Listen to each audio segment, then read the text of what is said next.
Magaalada Baydhabo ee xarunta gobolka Baa ayaa maanta ka dhacday dood cilmiyeed ku saabsan saameynta ayaxa iyo xaalufinta dhirta oo ay soo qabanqaabiyeen urur dhalinyaro isugu tagay oo magacooda loo soo gaabiyo DADO oo ah ururka horumarinta deegaanka oo ka dhisan Koonfur Galbeed ee Soomaaliya oo qaar ka mid ah wasaaradaha dowlad goboleedka Koonfur Galbeed ee Soomaaliya.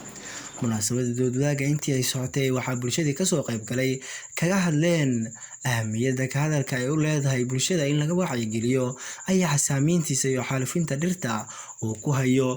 bulshada Soomaaliyeed gaar ahaan dadka beeraleyda. Anti dadkan dhibaataysan lan gargaara baahi walbiyo qabaan anti la tayeeyo walbarashada dalka sida dugsiyada quraanka iskuulaadka jaamacado majaal kasto walbarasho leh anti bulshada la dareensii in iyo dad wada dhaladeen iyo ayin waana simanyin anka jar discrimination ama tamyiz al-unsuriya wala lan kasaw oo bulshada inta badan iska suubiyaas lisfaguuqaw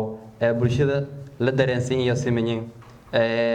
qodob shanaad anti la mideey afkaarta dhalinyarada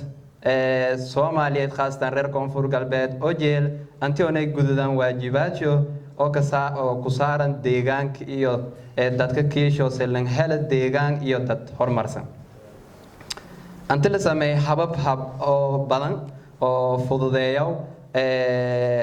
horumar weyn deerisyo deegaan Koonfur Galbeed dad kiisho oo habab badan oo horumarkaas ka deero in la helo isku xirka dhammaan dhalinyarada Koonfur Galbeed silindeer wada shaqeyn dhismo horumar dalashka iyo deegaanka iyo bulshada horumar bilaa taabado kor silindeer inta dhalinyarada Soomaaliyeed oo reer Koonfur Galbeed la hela ayaa ku dambeeyay horumarin oo iyo dhiirigelin walbarasho la soo biyo ay gelin bulshada jaroob oo dhirgeedo hadina way ku wacyigelin bulshada oo silan ku hortaga dada may jaran oo katiisa nololiyo geedo oo ku saardayaan dhuxul iyo qorniyo wala mid su'aal ma aan qawmay beetahan jarana geedo aan baahan inta la jara oo saameyn ku weeldaan deegaanka su'aal kale aan weydiyo professorkeeda ma sanyi aan waqti qaali sida quruxda badan sugeekan in faafaahi su'aalan weydiyo may baa professor ayaha mis bahalkan aan gasaw kadalaanka may makaliya misgeed maaha kan oo la deegaanka inta badan laga magacaabay district local stelare marka meeray ayaan kan loo daagas oo lam deegaanka laga targal macna kan laga magacaabay magaashi iyo kadalaan ma dadka waa terminology qaladaan la wada meela kadalaanki kooy marka loo daayo oo la taga bilaawdan insha Allah terminology fadaan inta kasan loo daayo marka sida la sheegay taariikhan hadii diiwanagana waqtidii hor marul inta badan nagada jari antii inka dambeeyay hata 70 ama 60 sano kor ama sukarna oo dhow la sheegay in kasto kiin xoog badan 1950 marar qaar la sheego waqti gumeysiga Talyaaniga taroogi kooy in kasto waqtaasan jarna modern technology agriculture oo horumarsan jarna hadana saasata maana ma jare hawa kortag meeray control maana iyo jarjarti hatta inta badan adduunka ma aha meel walba qaylad wala saqaw maana ma aha saameyn ku weelday amba seeday laakiin saameynta meeshal ay shashal duunto meeray balkan season waqtiga xaaladis iyada khatarnata may basabay abaari sababay may basabay inay dhaqaale hoosandhi hontiyeer inay koyta walaasan sababay hadana saaseta may banta badan ka dhaleeyeen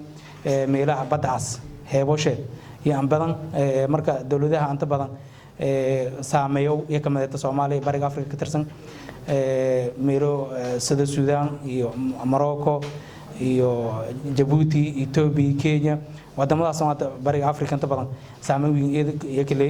laakiin wax shal doorin oo Amerika dawladaha kale ka duugna dawladaha kale may leeyeen saadaalin wala ero wal saadaaliyo soo koona bal saadaaliya dhan inay isu keento meesha ay ku talaasho oo nooc walba experts badan baa buuxan oo plant taxonomy ka barteen waxa la waa dhirtii in la soo celiyo dhirta hada oo macna oo xoolihiina loo rabo raashin annagana caafimaad aan ku helno hadda xaway roobkan oo daaynan roob caafimaad leh ma roobkan waxa la magaciisi